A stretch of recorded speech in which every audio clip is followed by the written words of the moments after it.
सबसे पहले सुनिए, आज हमें कुछ चीजों पर कमांड करनी है। वो टॉपिक क्या क्या है? जैसे क्या मैग्नेटिज्म में भी एक्सियल और इक्वेटोरियल लाइन होती हैं? इसके अलावा हल्का सा रिवीजन कराऊंगा मैं आपको इलेक्ट्रोस्टैटिक्स और मैग्नेटिज्म के कंपैरिजन का 5 मिनट, क्योंकि वो इस चैप्टर की जान है। जितने भी न्यूमेरिकल आप लोग इस शीट में करोगे वो सब इसी कंसेप्ट पर बेस्ड होंगे। तो बेटा अब आप सुनना शुरू कर दीजिए और फिर डेरिवेशन भी सिखाता हूं। मेरे बेटा ये टॉपिक पहला वाला उसी को समझ में आएगा जिसने इलेक्ट्रोस्टैटिक्स भी कर रखी है और मैग्नेटिज्म भी कर रखी है। इलेक्ट्रोस्टैटिक्स और मैग्नेटिज्म में बहुत सारी सिमिलरिटीज हैं। डिटेल में वीडियो में बता रखा है, लेकिन यहां भी बता रहा हूं। नंबर 1, जिस तरह से इलेक्ट्रोस्टैटिक्स में पॉजिटिव और निगेटिव चार्ज होते हैं, उसी तरह से मैग्नेटिज्म में नॉर्थ और साउथ पोल्स होते हैं। Two positive charges repel each other, two north poles repel each other. Plus attracts minus, north attracts south. बिल्कुल सेम सिमिलरली काम करते हैं। दूसरा, इलेक्ट्रोस्टैटिक्स में चार्ज का सिंबल होता है Q, तो मैग्नेटिज्म में उसकी जगह है पोल स्ट्रेंथ स्मॉल m। जो चार्ज कम होता है वो बाकी चार्जेस पर कम फोर्स लगाता है, और जिस मैग्नेट की पोल स्ट्रेंथ कम होती है वो बाकी मैग्नेट्स पर कम फोर्स लगाती है। चार्ज बड़ा होगा तो ज्यादा ताकतवर होगा, दूसरों पर ज्यादा फोर्स लगाएगा। पोल स्ट्रेंथ हाई होगा तो वो मैग्नेट दूसरों पर ज्यादा फोर्स लगाएगी। कुछ तुमने देखा होगा मैग्नेट बड़ी स्ट्रॉन्ग आती है और कुछ मैग्नेट कमजोर होती है। तो जो मैग्नेट स्ट्रॉन्ग होती है उनकी पोल स्ट्रेंथ हाई होती है, और जो मैग्नेट कमजोर होती है, वीक होती है, कम फोर्स लगाती है, उनकी पोल स्ट्रेंथ कम होती है। इलेक्ट्रोस्टैटिक्स में है इलेक्ट्रिक फील्ड, जो प्लस से अवे जाता है और माइनस के टुवर्ड। तो मैग्नेटिज्म में है मैग्नेटिक फील्ड। मैग्नेटिक फील्ड जो नॉर्थ पोल से अवे जाता है, मैग्नेट के बाहर नॉर्थ पोल से अवे जाता है और साउथ पोल के टुवर्ड। कल आपको मैंने मैग्नेटिक लाइंस ऑफ फोर्सेस पढ़ाई थी, और आपने आज से महीना भर पहले इलेक्ट्रिक लाइंस ऑफ फोर्सेस पढ़ी थी। सारी प्रॉपर्टी एक सी थी। Electric lines move away from positive charge, magnetic lines move away from north pole, electric lines move toward negative charge, magnetic lines move toward south pole. Tangent at electric line gives the direction of electric field, tangent at magnetic line gives the direction of magnetic field. Two electric lines can never intersect, two magnetic lines के मतलब वगैरह वगैरह, ये सारी same है। तो यहाँ electric field ने जो काम कर रखा है वो यहाँ मैग्नेटिक फील्ड ने कर रखा है।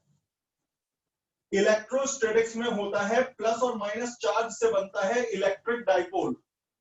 यहाँ नॉर्थ और साउथ पोल से बनता है मैग्नेटिक डाइपोल।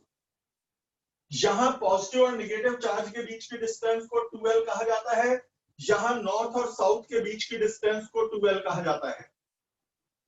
इलेक्ट्रोस्टैटिक्स में होता है डाइपोल मोमेंट P। मैग्नेटिज्म में होता है मैग्नेटिक मोमेंट कैपिटल M।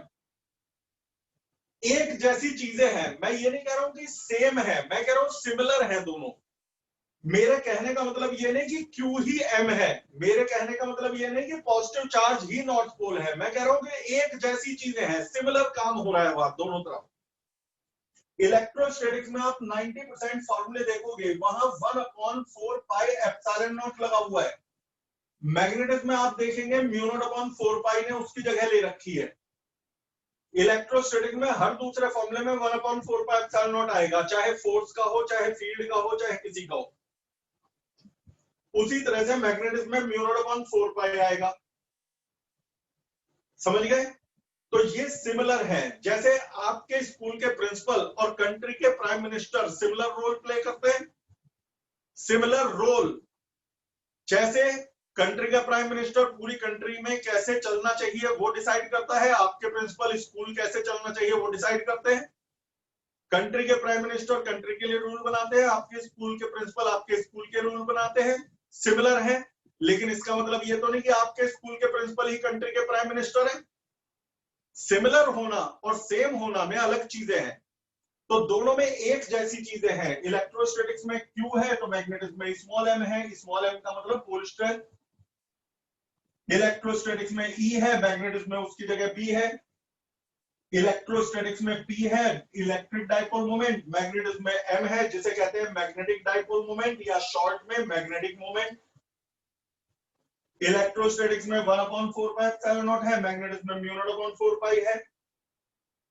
इसके अलावा इलेक्ट्रोस्टैटिक्स में आपको याद होगा एप्सिलॉन नॉट कहलाती है permittivity of free space, mu naught कहलाती है परमिएबिलिटी ऑफ फ्री स्पेस। तुमने यदि इलेक्ट्रोस्टैटिक्स सीरियसली पढ़ी है तो मीडियम में जाने पर एप्सिलॉन बदल जाता है और हो जाता है एप्सिलॉन एम। मीडियम के अंदर एप्सिलॉन नॉट नहीं रहता, मीडियम के ये एप्सिलॉन नॉट कहलाती है permittivity of free space. Free space का मतलब है एयर या वैक्यूम। यदि दो चार्जेस एयर में रखे हैं तो फॉर्मूला होगा फोर्स का 1/4 pi epsilon not Q1 Q2 upon R square. Electrostatics sheet 1 video 1।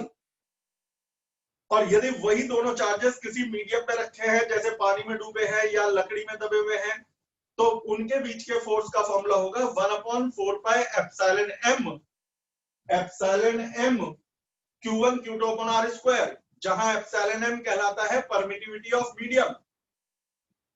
Epsilon not की वैल्यू तो आपने रट रखी है, ठीक है बेटा, लेकिन एप्सिलॉन m की वैल्यू हर मीडियम में अलग अलग होती है, इसीलिए इसकी वैल्यू न्यूमेरिकल में दी जाती है।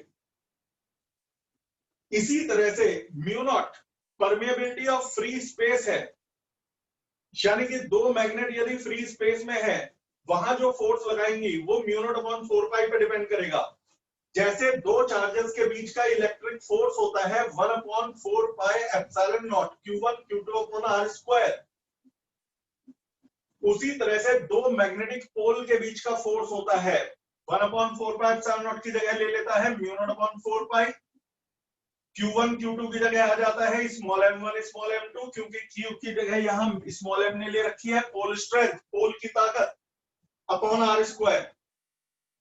यदि चार्जेस एयर या वैक्यूम में है तो ये ठीक है और ये भी ठीक है, मैग्नेट यदि एयर या वैक्यूम में है, लेकिन यदि चार्जेस मीडियम में है तो होता है एप्सिलॉन m और ये होता है म्यू m। एप्सिलॉन m हर मीडियम का अलग है, म्यू m हर मीडियम का अलग है, हर मीडियम का अलग है, ठीक है बेटा। अच्छा, इसी तरह से इलेक्ट्रिक फील्ड, किसी चार्ज का इलेक्ट्रिक फील्ड आपने पढ़ रखा था 1/4 pi epsilon not Q upon R square.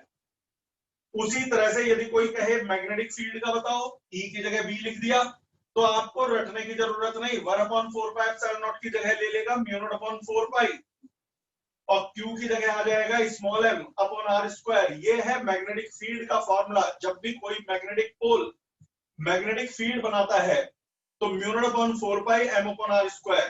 जिस तरह से इलेक्ट्रिक फील्ड पॉजिटिव चार्ज से अवे और नेगेटिव चार्ज के टुवर्ड होता है, मैग्नेटिक फील्ड नॉर्थ पोल से अवे और साउथ पोल के टुवर्ड होता है। यदि यही मैं चार्ज मीडियम में रख दे तो एप्सिलॉन नॉट की जगह एप्सिलॉन m आ जाएगा और मीडियम में रख दे तो ये म्यू m आ जाएगा। आठवां, permittivity of medium upon permittivity of free space को नाम दिया गया था रिलेटिव परमिटिविटी, जिसे डाइलेक्ट्रिक कांस्टेंट भी कहते हैं। उसी तरह से permeability of medium upon permeability of free space को कहा जाता है रिलेटिव परमिएबिलिटी, रिलेटिव परमिएबिलिटी। लेकिन इसे डाइलेक्ट्रिक कांस्टेंट नहीं कहते, बस इसे रिलेटिव परमिएबिलिटी ही कहते हैं। समझ गए? या कह दो म्यू m की वैल्यू है म्यू r म्यू नॉट। भाई यही फॉर्मूला है, इसे क्रॉस मल्टीप्लाई कर दिया, जैसे epsilon m upon epsilon not है k या एप्सिलॉन r, तो एप्सिलॉन m किसके बराबर हो जाएगा? Epsilon r epsilon not. उसी तरह से म्यू m हो जाएगा म्यू r म्यू नॉट। बहुत से न्यूमेरिकल ऐसे आते हैं 12th में जिसमें म्यू r की वैल्यू दी नहीं होती, यदि म्यू आर की वैल्यू दी ना जाए तो हम उसे 1 मान लेते हैं। अब भाई क्या है, अपनी तरफ से थोड़ी कि म्यू आर की वैल्यू 1.7 ले लेंगे या 1.9 ले लेंगे या 10 ले लेंगे या हाफ ले लेंगे। तो एक अनडिक्लेयर्ड रूल है, यदि किसी मीडियम के अंदर मैग्नेटिक फील्ड निकालना हो और म्यू आर ना दिया हो तो आप म्यू आर को 1 मान लीजिएगा। जैसा कि हमारे यहां एक न्यूमेरिकल आया था अभी कुछ दिन पहले, 2-3 दिन पहले, जब आपने मैग्नेटिक फील्ड, बेटा ये फॉर्मूला याद रखना अभी थोड़ी देर के लिए, बाद में वीडियो से रिवाइज कर लेना ये 2 बातें। जब आपने बेटा magnetic field inside conducting wire निकाला था, मैं उसे बताता हूं आज कि यदि परफेक्ट करना होता तो कैसे करते। हमारे दिए गए न्यूमेरिकल में म्यू आर ना दिया था ना उसकी बात करी थी। जैसे बेटा आपको क्लास 11th का याद दिलाऊं, फ्रिक्शन लेस मान लेते हैं। यदि किसी न्यूमेरिकल में कहा जाए एक बॉडी का मास है 2 kg और उस पर 10 न्यूटन फोर्स लगाया, एक्सेलरेशन बताइए, तो आप क्या करते थे, फोर्स को मास से डिवाइड करके एक्सेलरेशन निकाल देते थे। जबकि हम भी जानते हैं और आप भी जानते हैं कि फ्रिक्शन लेस दुनिया में कोई सरफेस नहीं है, और यदि फ्रिक्शन है तो हमारा वो आंसर गलत है। लेकिन जब न्यूमेरिकल में फ्रिक्शन दिया ही नहीं तो हम फ्रिक्शन लेंगे कैसे, तो हम उसे फ्रिक्शनलेस मान लेते हैं।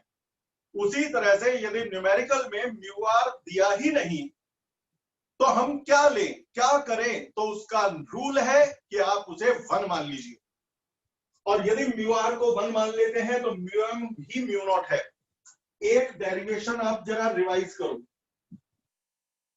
एक बेटा सिलेंडर था जिसमें यूनिफॉर्मली करंट जा रही थी आई, रेडियस थी कैपिटल आर, और आपसे कहा गया था यहां बाहर मैग्नेटिक फील्ड बताइए आर डिस्टेंस पर।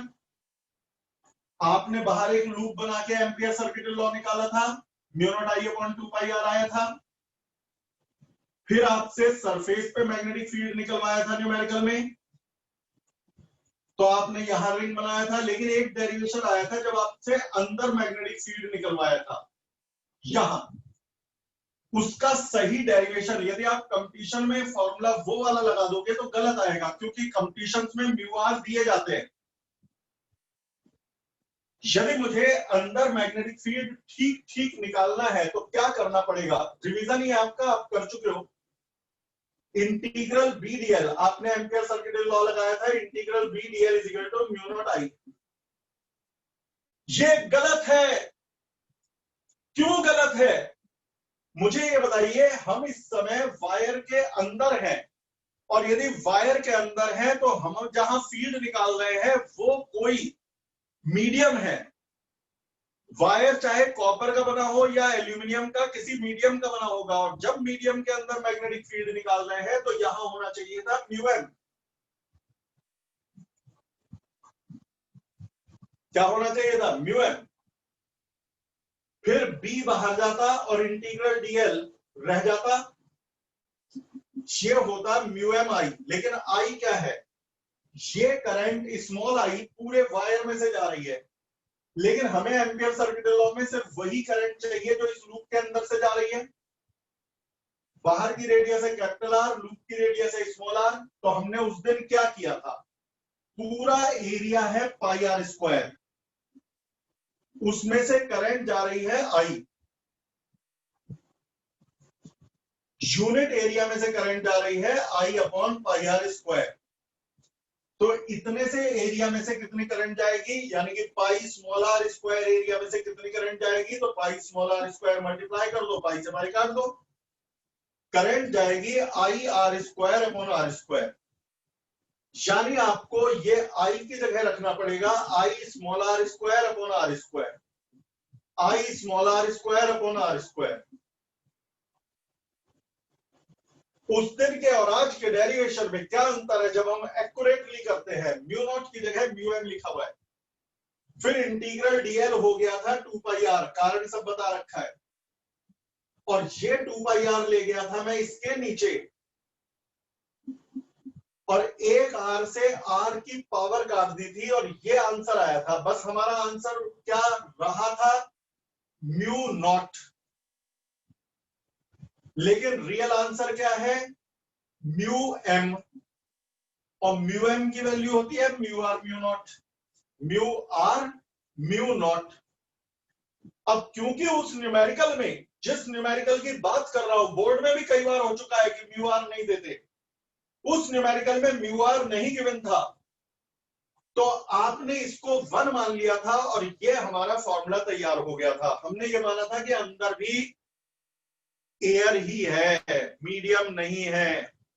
लेकिन तुम्हारा और मेरा मन जानता है कि अंदर क्या है। समझ गए होंगे आज का लेक्चर क्यों जरूरी था। जहां भी मीडियम आ जाएगा वहां म्यू नॉट की जगह म्यू एम आएगा, और म्यू एम आएगा वो होता है म्यू नॉट म्यू आर। ये आ गया। तो फिलहाल आगे से यदि कम से कम कंपटीशन में न्यूमेरिकल आए तो ये फॉर्मूला लगाना। वायर के अंदर की बात है, बाहर वाले फील्ड में तो वही वाले न्यूमेरिकल में वही फॉर्मूले लग जाएंगे, क्यों, बाहर तो एयर ही है। अंदर वाले में ये फॉर्मूला याद कर लो और इसके नोट्स भी बना लो, अपने पास लिख के रख लो। पता है ऐसी चीजें जो खास बताता हूं इन्हें एक कागज पे लिख के अपनी शीट में स्टेपल कर लिया करो नोट्स के साथ, रजिस्टर इधर उधर हो जाते हैं। ये आ गया फॉर्मूला। अब तुम तो इस फॉर्मूले को याद करो। अब दो में से एक बात होगी, या तो एग्जाम में जब न्यूमेरिकल आएगा म्यू आर की वैल्यू देंगे या नहीं देंगे। यदि म्यू आर की वैल्यू दे दी तो रख देना, नहीं दी तो उसे 1 मान लेना, यानी कि फिर म्यू नॉट वाला लगा देना।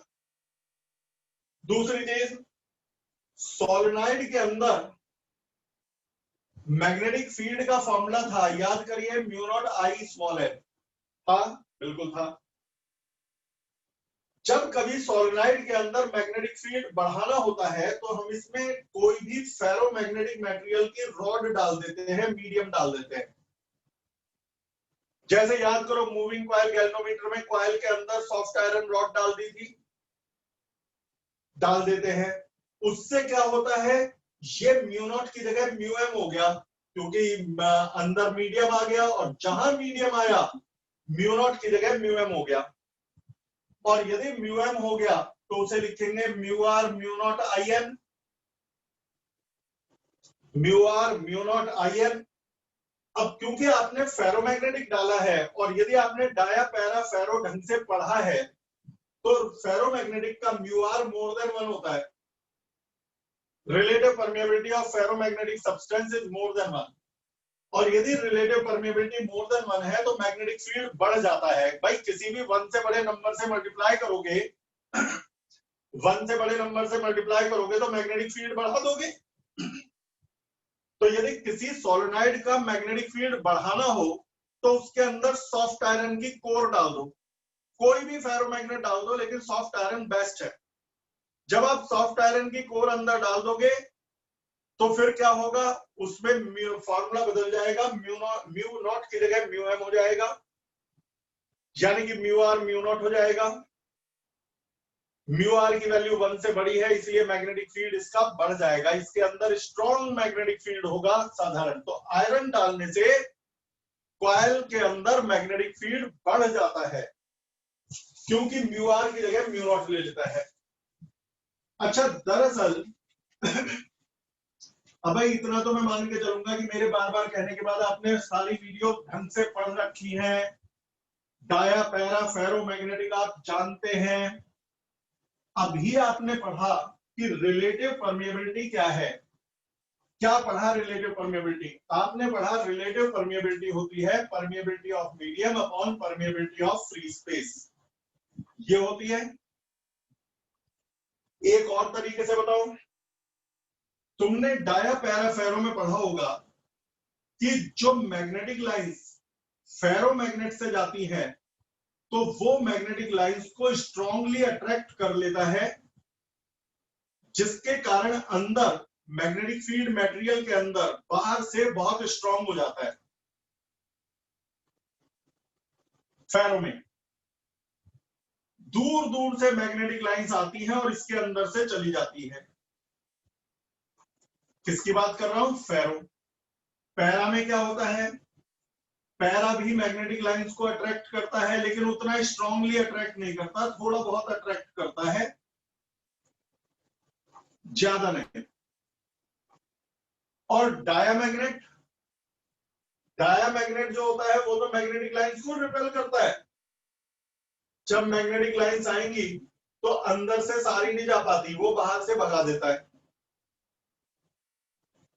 तो मैग्नेटिक फील्ड यहां मटेरियल के अंदर का फील्ड यानी कि बीएम, बाहर का field BO, O for outside. तो यहां बीएम बड़ा है बीओ से, बी नॉट से, और यहां भी मटेरियल के अंदर का फील्ड बाहर से बड़ा है, क्योंकि इसने मैग्नेटिक लाइंस को अट्रैक्ट कर लिया है, और जहां ज्यादा मैग्नेटिक लाइंस होती है, कंसंट्रेटेड होती है, वहां मैग्नेटिक फील्ड ज्यादा होता है। लेकिन यहां मटेरियल के अंदर का मैग्नेटिक फील्ड बाहर के मैग्नेटिक फील्ड से कम है। अब जो मैं बोलूंगा गौर से सुनने, मटेरियल के अंदर मैग्नेटिक फील्ड का फॉर्मूला क्या है, तो जवाब है mu M upon 4 pi M upon R square. और एयर में मैग्नेटिक फील्ड का फॉर्मूला क्या है, mu naught upon 4 pi small M upon R square. दोनों को डिवाइड कर दो तो B M upon B naught क्या होगा, तो जवाब है राइट साइड में सब कट जाएगा, बचेगा बस mu M upon mu naught. आसान तरीके से बता रहा हूं जो लंबे समय याद रहे, बचेगा mu M upon mu naught, लेकिन mu M upon mu naught तो है रिलेटिव परमेबिलिटी, तो इसका मतलब B M upon B naught है रिलेटिव परमेबिलिटी। मटेरियल के अंदर का फील्ड अपॉन मटेरियल के बाहर का फील्ड है रिलेटिव परमेबिलिटी। अब मैं आपको रिलेटिव परमेबिलिटी की फिजिकल सिग्निफिकेंस बता रहा हूं। यदि किसी की रिलेटिव परमेबिलिटी 2 है, यानी मटेरियल के अंदर का फील्ड बाहर के फील्ड से दुगना है। यदि किसी की रिलेटिव परमेबिलिटी 5 है, तो मटेरियल के अंदर का फील्ड बाहर के फील्ड से 5 गुना ज्यादा है। यदि किसी की रिलेटिव परमेबिलिटी 1 है, तो अंदर का फील्ड बाहर के फील्ड के बराबर है। और यदि किसी की रिलेटिव परमेबिलिटी हाफ है, तो मटेरियल के अंदर का फील्ड बाहर के फील्ड से हाफ है। यानी कि यदि बाहर के मैग्नेटिक फील्ड से अंदर का मैग्नेटिक फील्ड 4 गुना है, तो रिलेटिव परमेबिलिटी है 4। आज पूरी पहचान कर जाओगे।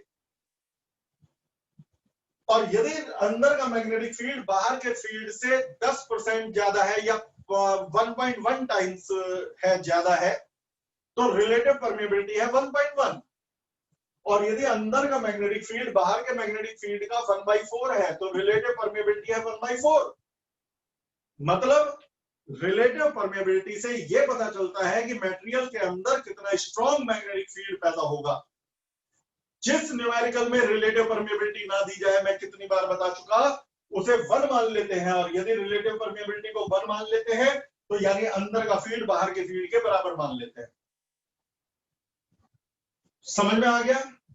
तो अब एग्जाम में यदि सिलेंडर के अंदर मैग्नेटिक फील्ड निकालना होगा, तो मेरे बच्चे क्या करेंगे, वो म्यू नॉट की जगह म्यू आर म्यू नॉट लिखेंगे।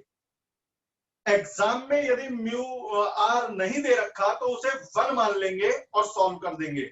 और यदि दे रखा है, जैसे कि अब कुछ बच्चों ने तो यार तुमने सॉल्व एग्जाम्पल करे ही नहीं, तो कुछ बच्चों ने बड़े सिंसियरली करे थे।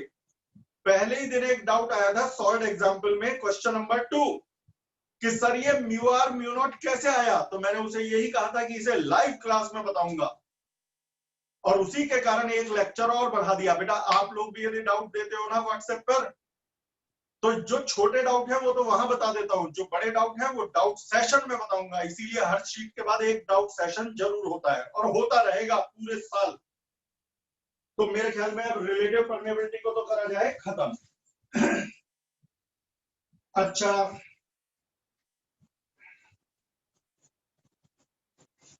अब एक्सियल लाइन और इक्वेटोरियल लाइन के डेरिवेशन आपने इलेक्ट्रोस्टैटिक्स में तो कर ही रखे हैं, मैग्नेटिज्म में कैसे हैं बेटा? अब एक बात बताओ, कंपैरिजन तो आप सीख चुके हैं। इलेक्ट्रिक फील्ड का फॉर्मूला है 1/4 pi epsilon not q upon r square.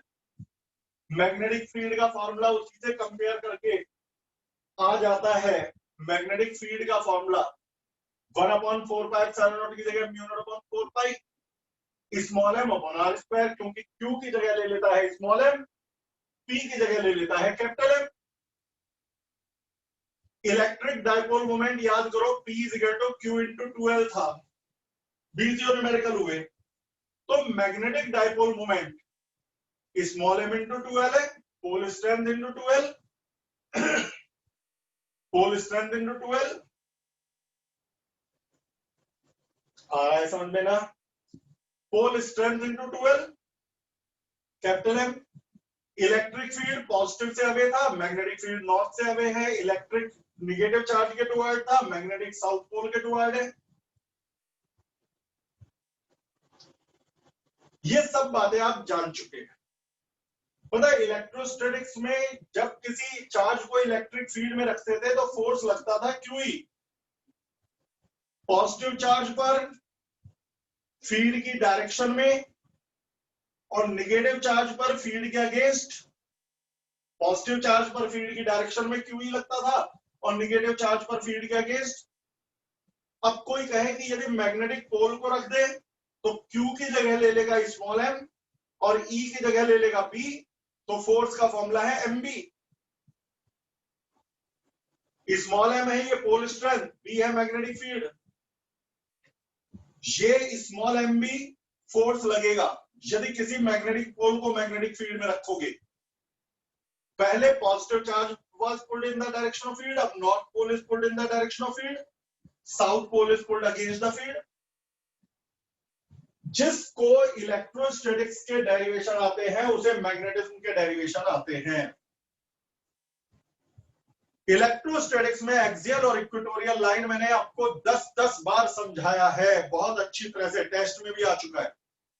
अब यदि कोई कहे मैग्नेटिज्म में करना, परेशान मत होना, सेम मेथड है। शॉर्ट में बता देता हूं, यदि एक्सियल लाइन पर मैग्नेटिक फील्ड निकालने का डेरिवेशन आ जाए, शीट में प्रिंटेड है, इसे नोट मत करना, ये नॉर्थ पोल है, ये साउथ पोल है। अच्छा, इलेक्ट्रिक डायपोल मोमेंट जो होता था वो निगेटिव से पॉजिटिव चार्ज की तरफ और मैग्नेटिक मोमेंट होता है साउथ से नॉर्थ की तरफ। ये है नॉर्थ, ये है साउथ। सेंटर से r डिस्टेंस पर मैग्नेटिक फील्ड बताना है। ये लेंथ भी L और ये लेंथ भी L, तो यहां दो मैग्नेटिक फील्ड बनेंगे, नॉर्थ पोल का फील्ड नॉर्थ से अवे और साउथ पोल का फील्ड साउथ के टुवर्ड। इन्हें मैं कह देता हूं B1 और B2। उतनी डिटेल में नहीं बता रहा जितना इलेक्ट्रोस्टैटिक्स में करा था। इलेक्ट्रोस्टैटिक्स में इलेक्ट्रिक फील्ड था 1/4 pi epsilon not Q upon R square. मैं बोल वो इलेक्ट्रो का रहा हूं और लिख मैग्नेटिज्म का दिया। 1/4 पाई एप्सिलॉन नॉट की जगह ले ली μ0/4 पाई ने और Q की जगह ले ली स्मॉल m ने। अभी इसमें R की वैल्यू रखूंगा और B2 का भी फॉर्मूला μ0/4 पाई m अपॉन, अब सुनो, ये डिस्टेंस है R, तो नॉर्थ से यहां तक की डिस्टेंस है R माइनस L, वहां भी यही था, और साउथ से यहां तक की डिस्टेंस है R प्लस L। नॉर्थ का फील्ड नॉर्थ से अवे, साउथ का फील्ड साउथ के टुवर्ड। अब यदि मुझसे कोई कहे नेट मैग्नेटिक फील्ड बताओ, तो B1 बड़ा है क्योंकि इसका डिनोमिनेटर छोटा है, B2 छोटा है क्योंकि डिनोमिनेटर बड़ा है, तो बड़े में से छोटे को माइनस कर दो तो एक्सियल लाइन का फील्ड आ जाएगा B1 माइनस B2, जिसमें μ0/4 पाई स्मॉल m कॉमन आ जाएगा, ब्रैकेट में बचेगा 1/r minus L square minus 1/r plus L square. LCM ले लो तो μ0/4 पाई स्मॉल m, डिनोमिनेटर आएगा R square minus L square का होल स्क्वायर। एलसीएम आप ले लेना, आपको सबको पता है, ऊपर आएगा 4RL, ये इधर जाएगा ये इधर जाएगा, ब्रैकेट खोलोगे क्या आएगा 4RL, और 4RL को लिखते हैं 2L इंटू 2R। क्यों? क्योंकि स्मॉल m इंटू 2L है capital M, pole strength into length of the dipole है मैग्नेटिक मोमेंट, तो स्मॉल m इंटू 2L को लिखते हैं कैपिटल M, जिससे ये हो जाता है 2mR।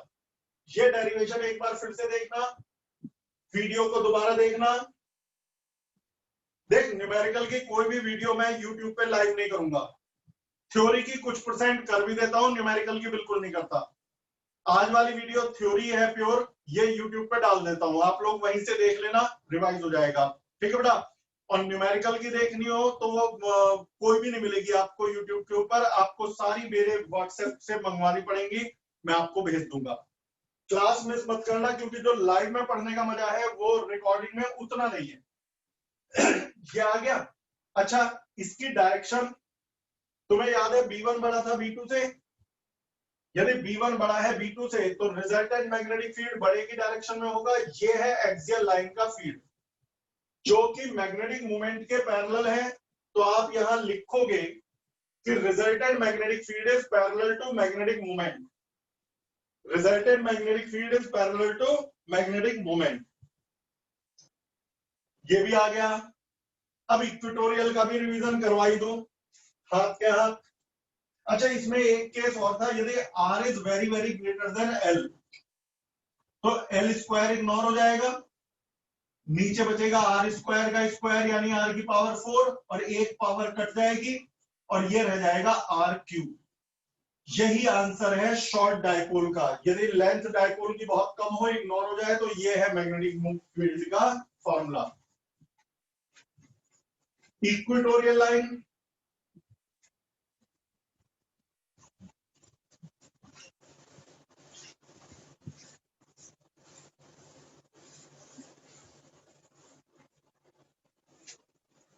देखिए बेटा, इक्वेटोरियल लाइन का भी समझ लो, शॉर्ट में ही बता रहा हूं।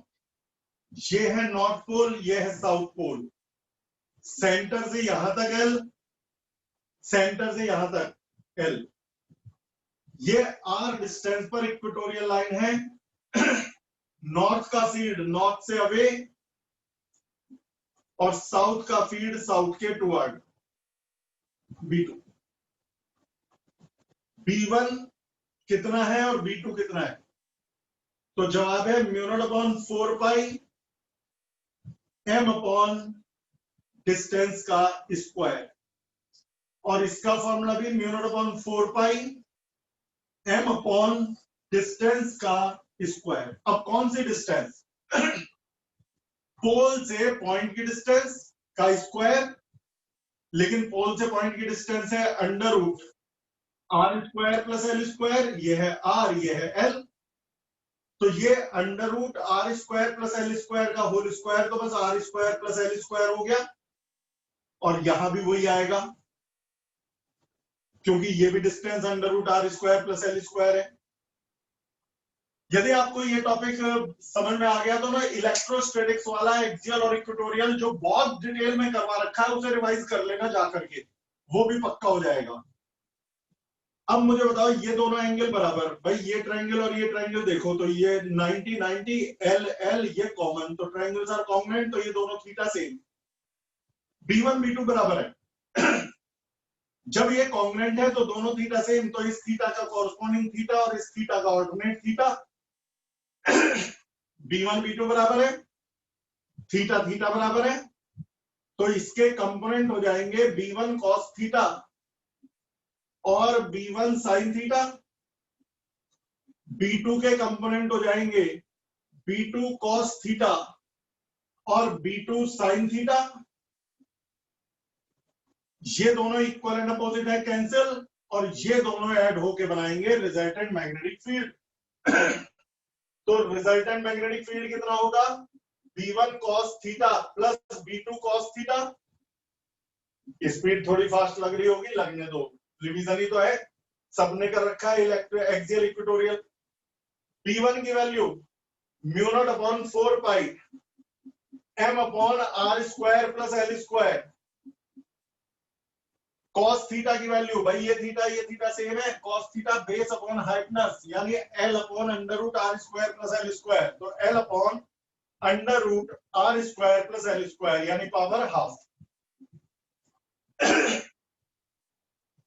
अब प्लस B2 cos थीटा, अब जब B1 cos थीटा और B2 cos थीटा बराबर है तो बजाय दोबारा ऐड करने के 2 से मल्टीप्लाई कर दो। भाई आपको लिखना है गधा प्लस गधा, लिख दो 2 गधे। 2 से मल्टीप्लाई, लेकिन small m into 2l capital M होता है, जैसे q इंटू 2l p होता है, small m into 2l capital M होता है मैग्नेटिक मोमेंट।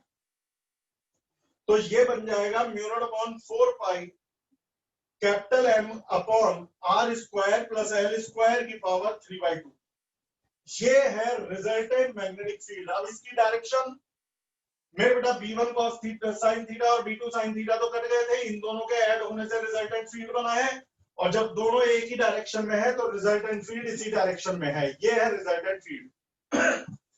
जबकि मैग्नेटिक मोमेंट साउथ से नॉर्थ की तरफ होता है, ये है मैग्नेटिक मोमेंट, यानी कि रिजल्टेंट फील्ड मैग्नेटिक मोमेंट के एंटी पैरेलल है।